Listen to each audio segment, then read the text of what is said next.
Sa loob ng pinakamalaking pribadong ospital sa bansa, puno ng kaba at takot ang mga doktor. Hindi dahil bago ang sakit, kundi dahil walang gumagana. At ang pasyente, si Alexis Monteverde, nag-iisang anak ng multibilyonaryong negosyanteng si Ogie Monteverde. 16 na taong gulang lang si Alexis, pero ilang buwang nakaratay sa kama dahil sa misteryosong kondisyon na hindi ma-diagnose ng kahit sinong espesyalista. Lumampas na sa 100 na doktor ang tumingin. Lahat sumuko. Lahat nagsabi ng parehong salita. "I'm sorry, Sir Ogie. Wala na po kami magagawa."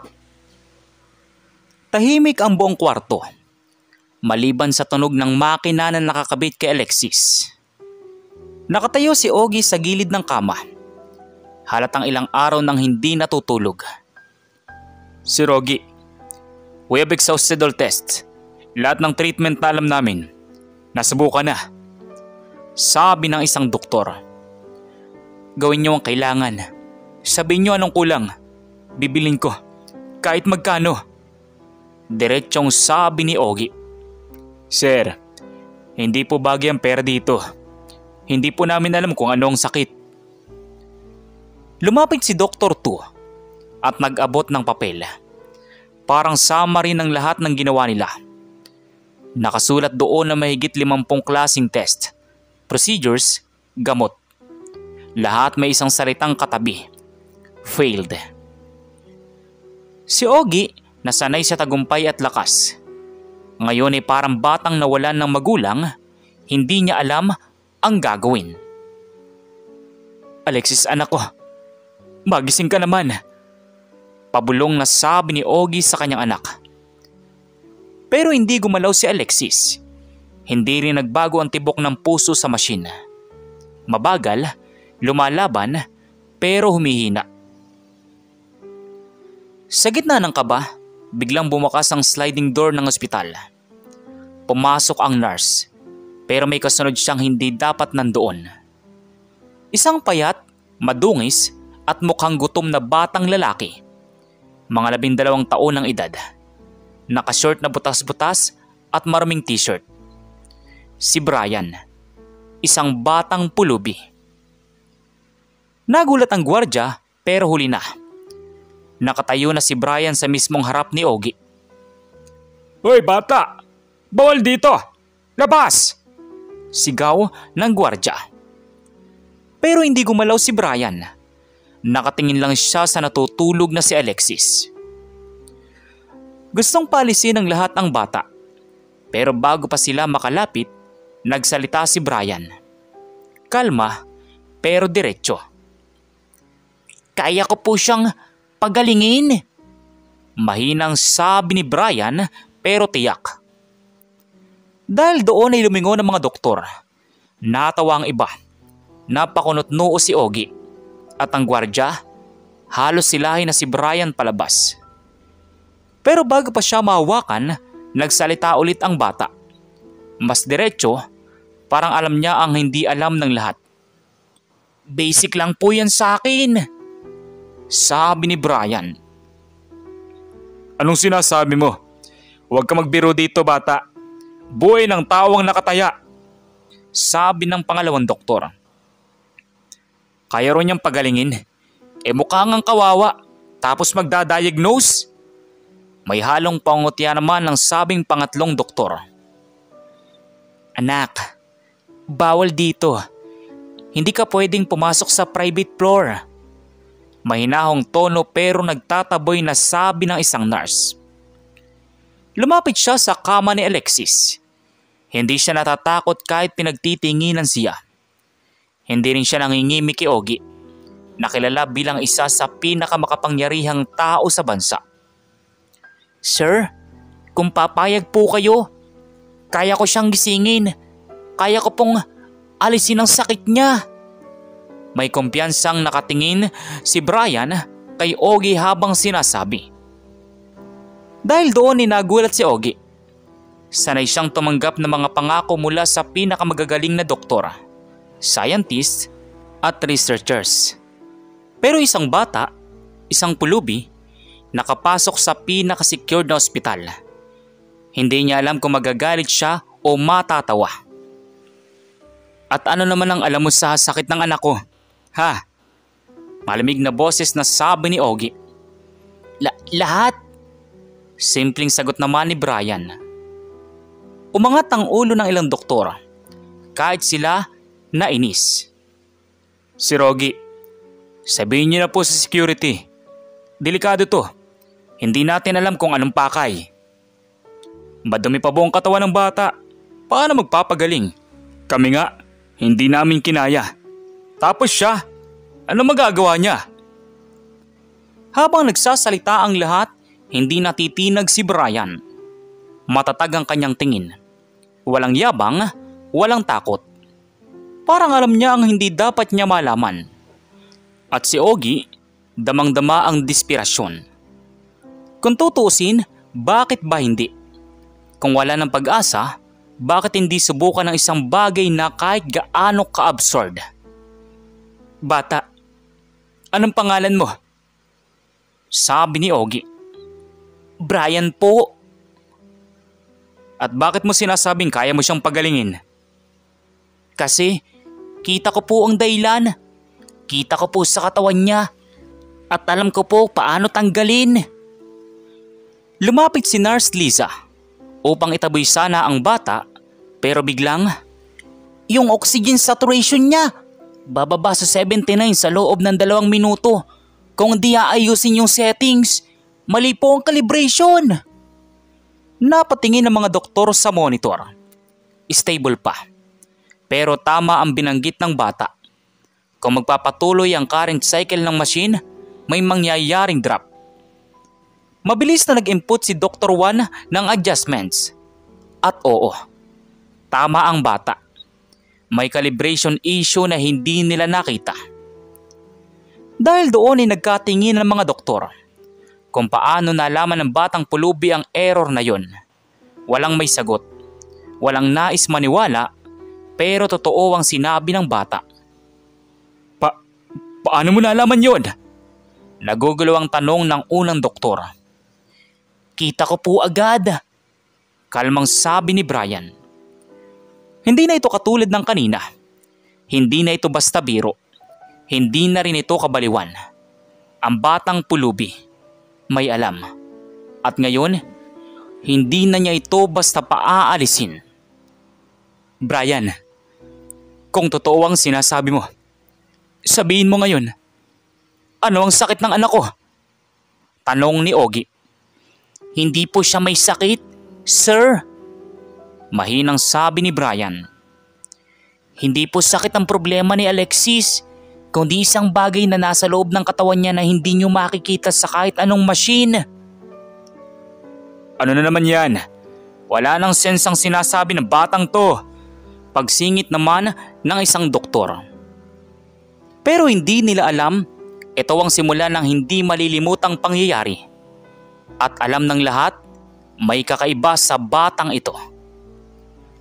At sa loob ng kwarto, habang nakapako ang lahat ng mata kay Brian, unti-unti siyang umiti at nagsalita ng linyang magbabago ng buhay nilang lahat. Kung papayag po kayo, sisimulan ko na.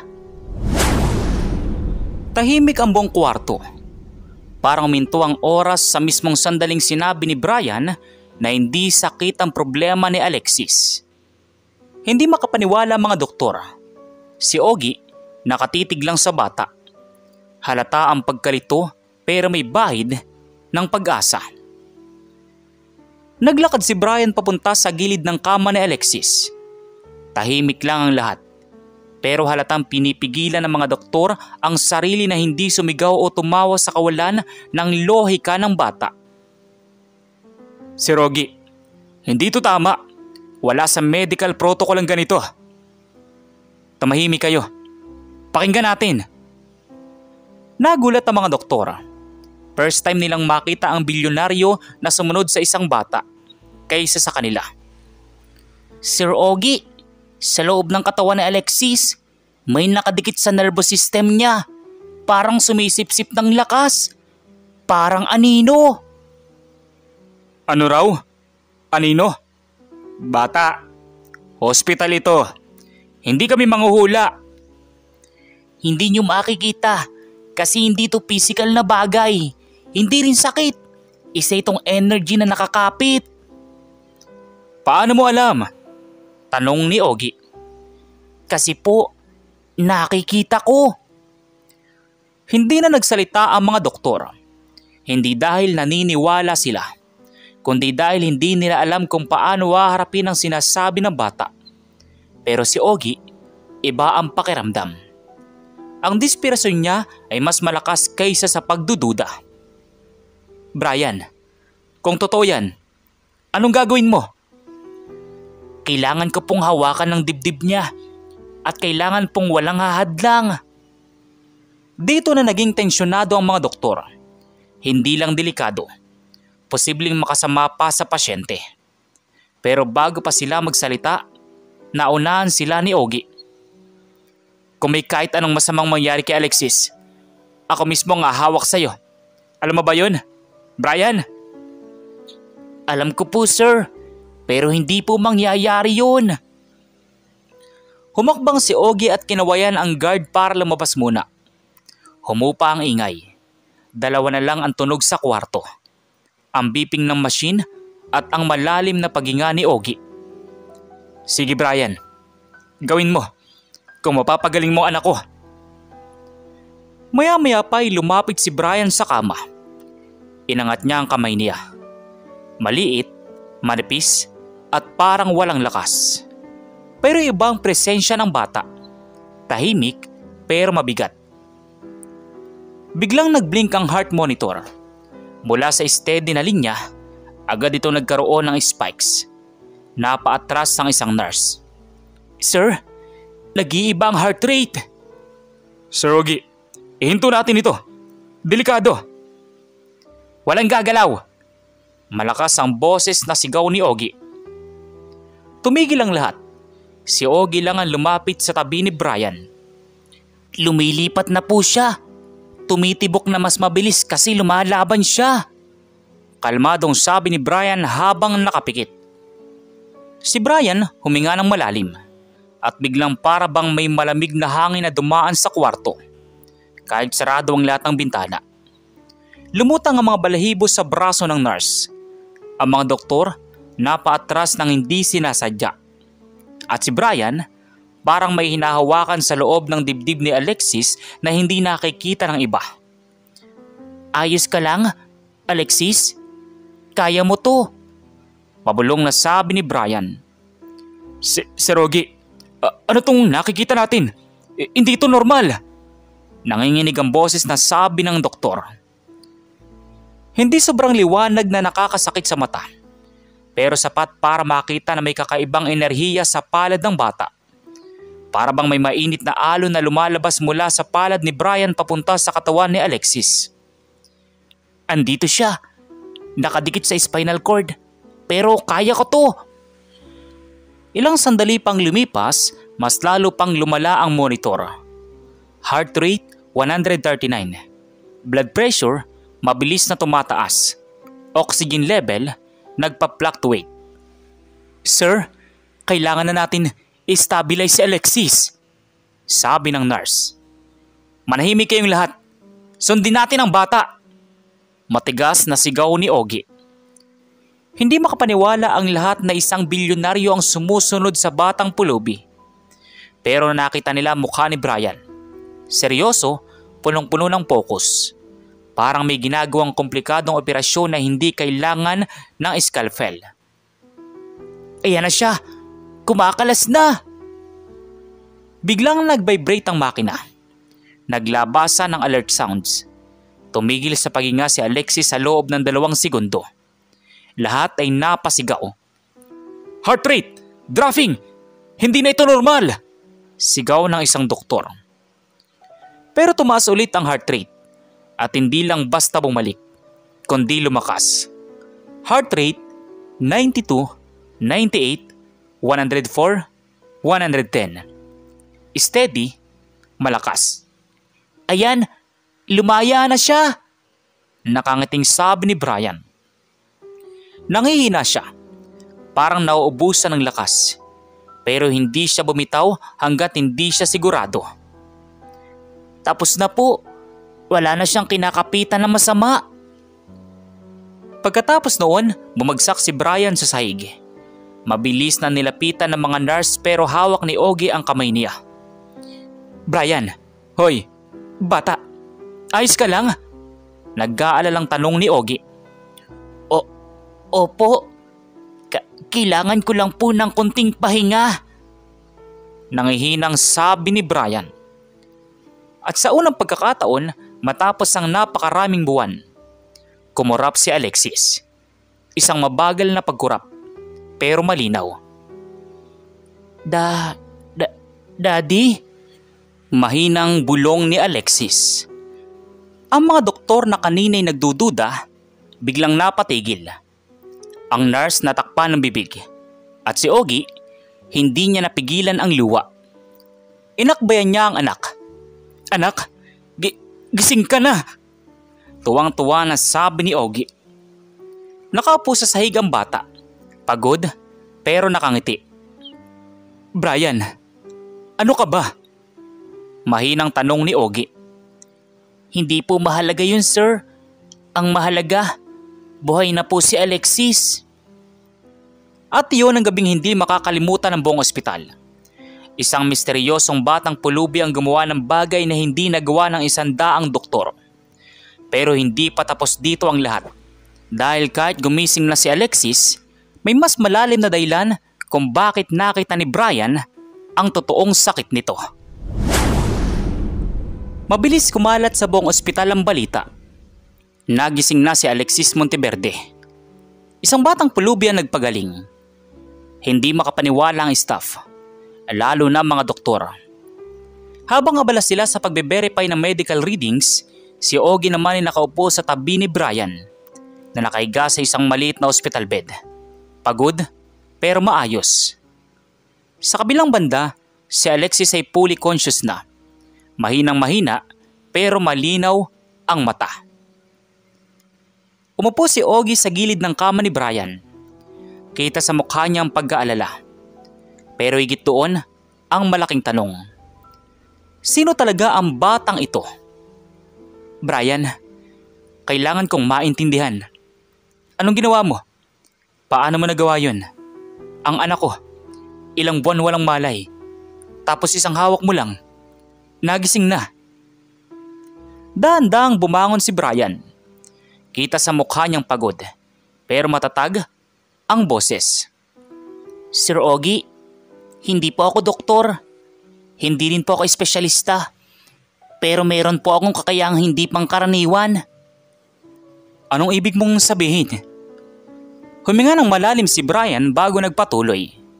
Parang first time niyang sasabihin ito sa isang tao. Simula po pagkabata, nakikita ko mga bagay na hindi nakikita ng normal na tao.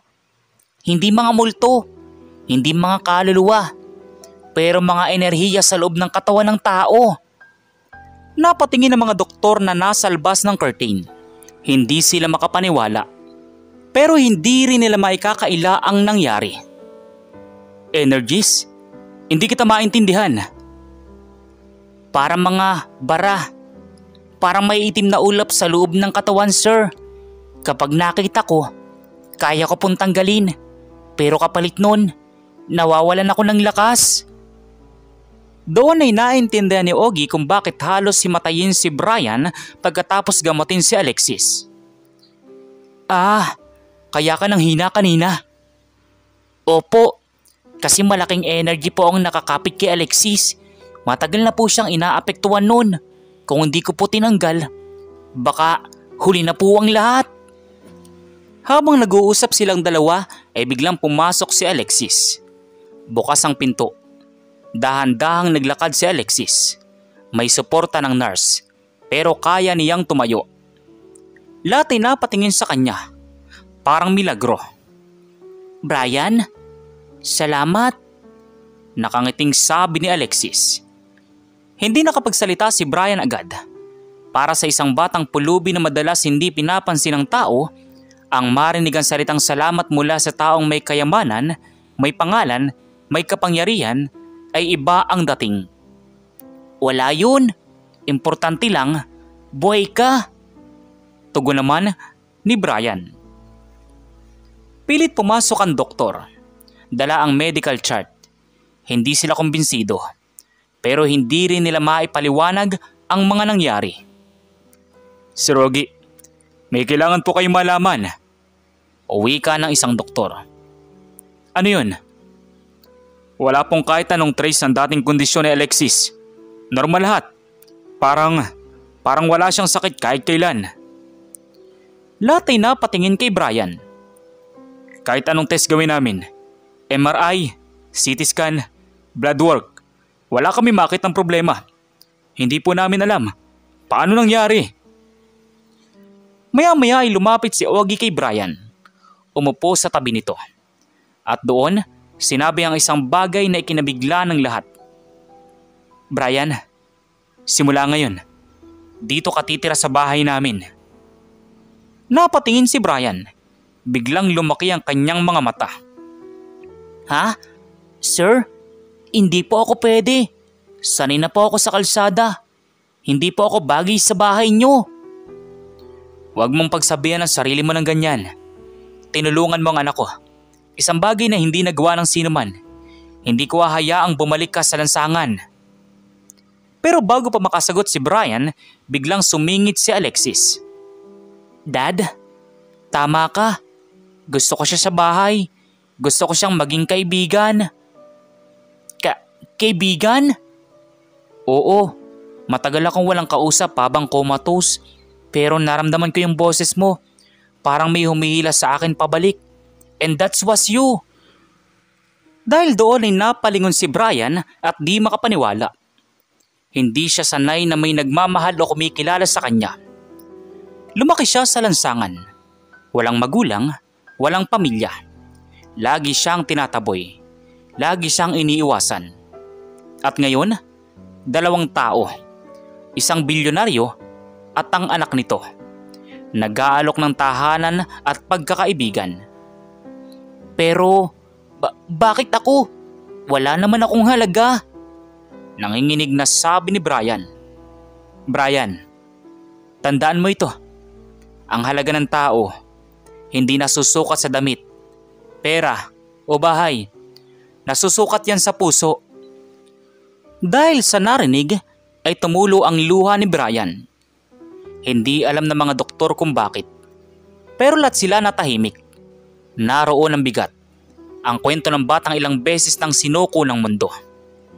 Sir Ogie, Alexis, kung yan po talaga ang gusto nyo, susubukan ko po. Ngunit biglang naputol ang moment dahil biglang kumatok ang guard sa pintuan. Sir Ogie, may problema. Nag-iba mukha ni Ogie. Ano yun? May dalawang lalaking naghahanap sa batang yan. Sabi nila, kanila raw yan at kailangan nilang makuha agad. Dahil doon ay biglang nanginig si Brian. Hindi dahil sa takot, kundi dahil alam niya kung sino ang mga iyon. Sir Ogie, huwag niyo po akong pabayaan. Kapag nakuha nila ako, hindi na ako makakabalik. Tumayo si Ogie at hinarap ang guard. Wala kayong kukunin na bata dito. Hindi silang may-ari sa kanya. Ako! At sa labas ng pinto, may dalawang lalaking nakaitim na nakatayo. At mukhang hindi sila aalis kahit ano ang mangyari. Nasa harap ng pinto ng recovery room ang dalawang lalaking nakaitim. Matitigas sa mukha. Walang emosyon. Hindi sila mukhang ordinaryong tao. Mas kawig nila ang mga tauhan ng isang organisasyong ayaw mapag-usapan. Si Ogie nakaharap sa kanila, habang si Brian ay nakaupo sa kama. Kitang-kita ang takot sa mukha. Sir Monteverde, hindi namin gustong gumawa ng gulo. Ibigay niyo lang sa amin ang bata. Sabi ng isang lalaki. Hindi ko ibibigay ang sino man ng basta-basta. Sino kayo? Anong kailangan niyo sa kanya? Hindi niyo na kailangan malaman. Sa amin lumaki ang batang yan. Sa amin siya nababagay. At kailangan namin siya pabalik. Huwag kayong maniwala sa kanila, Sir Ogie. Hindi ako lumaki sa kanila. Hinuli nila ako. Ginawa nila akong parang eksperimento. Napatingin ang lahat. Eksperimento? Nagtatakang tanong ni Ogie. Opo. Nakita nilang kakayahan ko noon pang maliit ako. Kaya nila ako kinulong. Pinag-aralan nila ako. Ginagamit nila ako para gamutin ng mga taong binabayaran sila. Dahil doon ay natigilan si Alexis. Ang mga doktor sa likod ay napahawak sa bibig. Ang mga lalaking nakaitim naglakad paharap. Brian, sumama ka na. Alam mong hindi ka pwedeng sa labas. Delikado! Delikado? Kasi baka makatakas ako sa inyo. Yan ang totoo. Hindi na nakatiis si Ogie. Lumapit siya sa dalawang lalaki. Kahit ano pang koneksyon niyo sa bata, tapos na yun ngayon. Ako lang legal guardian niya. Hindi niyo siya makukuha. Wala kayong idea kung sino ang kinakalaban niyo, Sir Monteverde. Hindi ito tungkol sa emosyon. Isang asit ang batang yan. Ang salitang pinaka nakasakit kay Brian, asit. Parang bagay, parang kagamitan. Yun ang tawag nila sa kanya. Napapikit si Brian. At doon, may nangyari. May kumalakas na enerhiya. Nagulat ang lahat nang biglang may malamig na hangin sa loob ng kwarto. Parang may bahagyang panginginig sa sahig. Si Brian, dahan-dahang tumayo kahit nangihina. Hindi na ako babalik sa inyo! Malamig ang boses pero hindi galit na sabi ni Brian. Nagulat ang mga lalaki. Hindi dahil sa salita niya, kundi dahil sa liwanag na unti-unting lumalabas mula sa kamay ni Brian. Mas malakas ngayon kaysa noong ginamot niya si Alexis. Brian, huwag mong gagawin yan. Hindi mo kaya. Kaya ko. Hindi nyo na ako masasaktan. Hindi nyo na masasaktan ng iba. Isang malakas na alon ng liwanag ang kumawala mula kay Brian. Hindi nakakasakit, pero nakakatulak. Para siyang naglabas ng hangin na may lakas ng higanting itinulak ang dalawang lalaki palayo. Bumagsak sila sa pader. Hindi sila nasaktan ng grabe, pero hindi sila makagalaw. Brian, hindi mo naman ginagawa mo. Hindi ka magiging ligtas sa labas. Hindi mo kami kayang takasan. Hindi ko kailangan tumakas. Kailangan ko lang pumili kung saan ako mananatili. At pinili ko sila. Turo kay Ogie at Alexis ni Brian. Lumapit si Ogie kay Brian at inilagay ang kamay sa balikat nito. Mula ngayon, protektado ka. Walang sino man na makakaabuso sa iyo ulit. Tama ang sabi ni Daddy, Brian. Kasama ka na sa amin. Wala nang makakasakit sa iyo. Kapatid. Nakangiti ng mahina na sabi ni Alexis. Ilang sandali pa ang lumipas, dumating ang mga personal guard ni Ogie. Kinuha nila ang dalawang lalaki at tinatid palabas ng ospital. Bago pa sila tuluyang makuha, hindi pa tatapos, Brian. Hanapin ka namin. Pero sinara ng guard ang pinto. Sa wakas, nagkaroon ng katahimikan. Umupo si Brian sa kama. Pagod na pagod. Lumapit si Alexis at umupo sa tabi niya. Brian, ayos ka lang? Opo, masaya po ako. Kasi ngayon lang ako pinili ng mga tao. Lumapit si Ogie, may hawak na maliit na papel. Brian, ito ang adoption paper. Kung gusto mo, opisyal kang magiging bahagi ng pamilya namin. Nanlaki ang mata ni Brian. Hindi siya makapagsalita. Sir, hindi ko pa alam kung karapat-dapat ako. Brian, hindi mo kailangan maging perpekto para mahalin. Karapat-dapat ka. Simula ngayon, isa ka ng Monteverde. At sa unang pagkakataon sa buhay ni Brian, hindi takot ang naramdaman niya, kundi tahanan. Ang batang pulubi na inabuso, tinuring na eksperimento, ngayon ay may pamilya na. At si Alexis, may bagong kapatid, may bagong kaibigan, may bagong dahilan para mabuhay. Si Ogie, may 2 anak na ngayong ipinaglalaban. At ang mga lalaki na kaitim, hindi na sila bumalik pa. Kasi alam nila, hindi na nila kayang harapin ang batang dati nilang tinitingnang walang halaga, na ngayon ay may pamilyang handang ipagtanggol siya. At dito nagtapos ang kwento ng batang sinukuan ng mundo, pero pinili ng isang pamilya. Ang kwentong ito ay nagpapakita ng isang napakahalagang katotohanan. Hindi nasusukat ng kadakilaan ng isang tao sa itsura, antas ng buhay o posisyon sa lipunan. Sa mundo kung saan madalas pinapahalaga ng yaman, titulong pang propesyon at prestiyoso, dumating si Brian. Isang batang pulubi na walang materyal na may pagmamalaki. Ngunit siya ang may daladalang kakayahang hindi kayang pantayan ng kahit 100 doktor. Pinapaalala ng kwento na ang tunay na talino at talento ay maaaring matagpuan sa mga lugar na hindi natin inaasahan.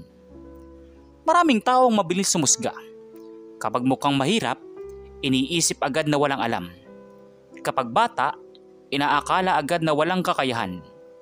Ngunit ang katotohanan, minsan, ang pinakamalalim na karunungan ay nasa mga taong pinakakawawa sa paningin ng lipunan.